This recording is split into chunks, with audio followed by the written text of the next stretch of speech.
Bonjour à tous, voici le Third Wave. C'est un synthé hybride polyphonique haut de gamme signé Groove Synthesis. Le test complet écrit est disponible sur Audiofanzine, le lien est dans les commentaires. Les extraits sonores sont en deuxième moitié de vidéo, suivez le chapitrage et maintenant, place à la synthèse.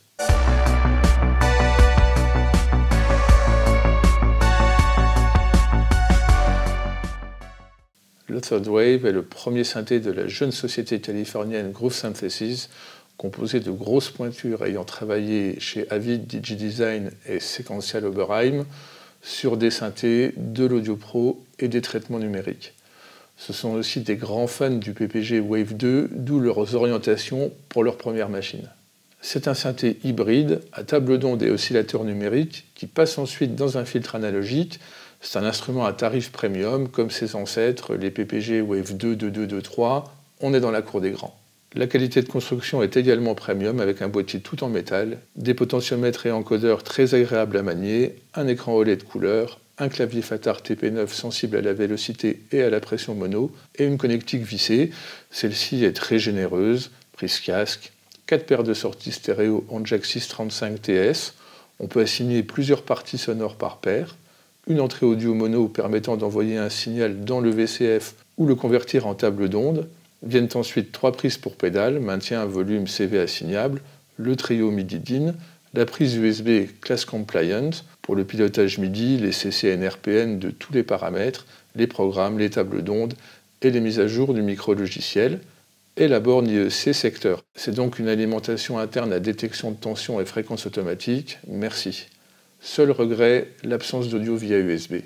Un mot sur l'ergonomie, quand on regarde la façade, tout est dit. Les commandes sont largement espacées et clairement organisées par module. Enveloppe de table d'onde, oscillateur, LFO, filtre, enveloppe classique, effet, arpégiateur, séquenceur. En tout, on dénombre 41 potentiomètres, 36 encodeurs à détente et 39 boutons poussoirs rétro-éclairés.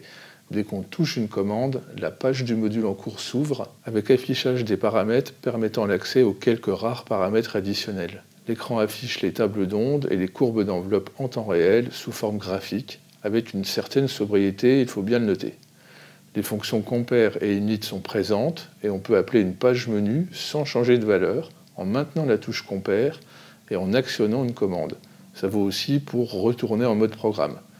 L'assignation des sources et destinations de la matrice de modulation se fait directement en bougeant les commandes souhaitées. Bref, pas besoin d'éditeur externe pour faire tourner le Third Wave, le fabricant met toutefois à disposition un petit bibliothécaire pour organiser ses banques et ses programmes. Allez, parlons maintenant du son. Je rappelle que les extraits sonores sont en deuxième partie de vidéo. La mémoire interne comprend 500 programmes réinscriptibles organisés en 5 banques de 100, toutes préchargées d'usine, avec des pages de très grande qualité directement exploitables. Le niveau de sortie est impeccable et le bruit de fond inaudible. Ce qui frappe immédiatement, c'est la réponse en fréquence avec des basses bien présentes et des aigus très ciselés. Les médiums ne sont pas criards, la largeur stéréo est spectaculaire, on sent qu'on va pouvoir jouer du panoramique sans retenue. La deuxième chose qui frappe, c'est le côté caméléon du Third Wave. Certes, il hérite des PPG Wave 2, de leur table d'onde avec aliasing et imaging caractéristiques, mais il est aussi à l'aise dans la production de son FM et de son analogique. Du coup, on se retrouve avec un synthé qui peut sonner vintage analogique, vintage numérique ou moderne. La troisième chose, c'est qu'on utilise les effets qu'avec parcimonie, voire pas du tout. Pas besoin de pousser le chorus, de surdoser la reverb, ça c'est un signe. Allez, voyons maintenant comment tout cela est organisé. Le Third Wave est un synthé polyphonique 24 voix et multitimbral sur 4 parties. Chaque programme mémorise les réglages sonores, les assignations des parties, les effets, les arpèges, les séquences, tout cela est bien pratique. Pour chacune des 4 parties, on peut définir l'accordage, le volume, le panoramique, l'assignation aux différentes zones clavier et les sorties audio. On peut ainsi avoir 4 zones clavier jouant chacune plusieurs parties qui leur sont assignées, envoyées sur plusieurs paires de sorties audio. Quand on empile plusieurs parties, la polyphonie est divisée par tranches de 6 voix.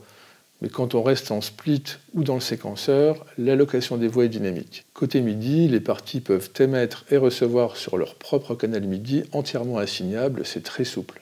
C'est un peu plus déconcertant qu'un mode multitimbral classique où chaque partie dispose de sa zone clavier, éventuellement de sa zone de vélocité, mais on s'y fait rapidement.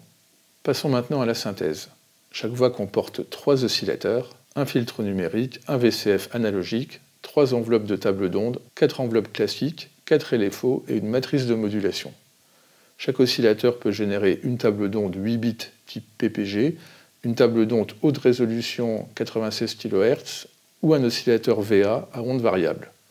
On retrouve notamment les 31 tables d'onde originelles du PPG Wave 2.3. Les tables d'onde contiennent 64 ondes dont le point de lecture est modulable par une enveloppe multisegment dédiée, le potentiomètre Wave Surfer, le suivi de clavier ou n'importe quelle source de la matrice de modulation. On peut même lisser la transition entre les ondes avec la touche Waveflow. On peut également créer ses propres tables d'ondes à partir d'un fichier Wave via USB, d'une table d'onde Serum ou en enregistrant un fichier audio directement à partir de la machine. La conversion se fait dans un temps relativement court avec des résultats assez variables. Il faut essayer, ce n'est pas de l'échantillonnage ni de la synthèse variphrase type V-Synth. Les formes d'ondes des générateurs VA sont également modulables en continu et génèrent toutes les formes d'ondes classiques, y compris des ondes virtuelles empilées désaccordables et différentes couleurs de bruit. Leur cycle peut être libre ou redéclenché à chaque note et on peut simuler leurs dérives, tout comme celles des VCF et des enveloppes, pour imiter un synthé analogique vintage. Les 3 oscillateurs peuvent aussi s'intermoduler. Synchro, FM linéaire, c'est très puissant. Ils sont dosés avant d'attaquer les filtres avec saturation au-delà d'un certain seuil. Les filtres sont placés en série mais leur position n'est pas interchangeable. Le premier est un filtre numérique qui modélise un SEM Oberheim, c'est un filtre 2 pôles multimode à variable d'état. Il peut passer progressivement entre les positions passe-bas, réjection et passe-haut et peut être commuté en passe-bande. Il n'est pas auto-oscillant. Le deuxième est un filtre passe-bas 4 pôles auto-oscillant, généré par le circuit SSI 2140, une reproduction moderne du fameux SSM 2040. C'est un filtre dont la résonance peut être compensée, merci. Un réglage de saturation permet de salir le son. Ces filtres sont très complémentaires, sonnent divinement bien et répondent de manière très lisse. On peut directement les moduler par une enveloppe, le suivi de clavier, la vélocité, et aussi par à peu près tout ce qu'on veut via la matrice de modulation, y compris par des sources audio. En sortie de VCF, les signaux sont directement convertis en numérique, il n'y a pas de VCA analogique. Cela permet de mieux gérer la multitimbralité, de simplifier les circuits et d'autoriser des modulations très souples sur le volume et l'espacement stéréo des voix. Un compresseur final permet de normaliser le son avant injection dans les effets. Il est un peu brutal, on aurait aimé un dosage, heureusement on peut le débrayer. Les voix peuvent être jouées en polyphonie ou à l'unisson, avec choix du nombre de voix et des accordages. Passons maintenant aux modulations. On a d'abord un glide à temps ou vitesse constante. On a aussi 4 LFO, avec forme d'onde classique, synchro à l'horloge et assignation directe, en plus de la matrice. Ils peuvent osciller jusque dans l'audio, merci. On continue avec les 3 enveloppes de table d'onde, une par oscillateur, à 6 temps, 6 positions et point de bouclage. Elles sont essentielles pour créer ces sons évolutifs caractéristiques de la machine. On poursuit avec 4 enveloppes classiques de type DADSR, les 2 premières préassignées au filtre et à l'ampli, mais toutes réassignables. Elles sont modulables par la vélocité et bouclables via le menu. On termine par la matrice de modulation, gros point fort de la machine. Elle offre 16 cordons avec source, destination et modulation bipolaire. Comme on l'a dit, on peut directement assigner les sources et destinations en façade. On ne va pas lister ici toutes les sources et destinations parce qu'on trouve à peu près tout, y compris des sources audio telles que les oscillateurs, l'entrée audio, la sortie audio. Pour les destinations, on a à peu près tous les paramètres de synthèse et d'effet, y compris les positions d'onde, la FM linéaire, les fluctuations, les filtres, la largeur stéréo et les temps d'enveloppe. Bref, la totale signe des grands synthés. Parlons maintenant des effets. On a 2 multi-effets par couche sonore. Délai, simulation d'écho, chorus, phaser, flanger, Leslie, modulation en anneau, distorsion et reverb, avec des restrictions pour les effets les plus gourmands, écoplex et reverb, qui ne peuvent exister que sur 2 parties.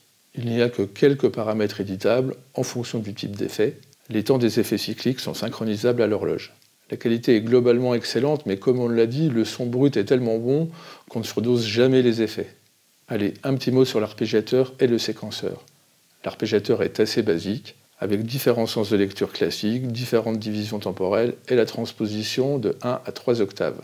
Chaque partie sonore peut avoir ses propres arpèges qui tournent en même temps, mais il faut faire attention au zonage des parties, car le scan s'effectue en une seule fois sur tout le clavier. Les notes arpégées peuvent être transmises en MIDI.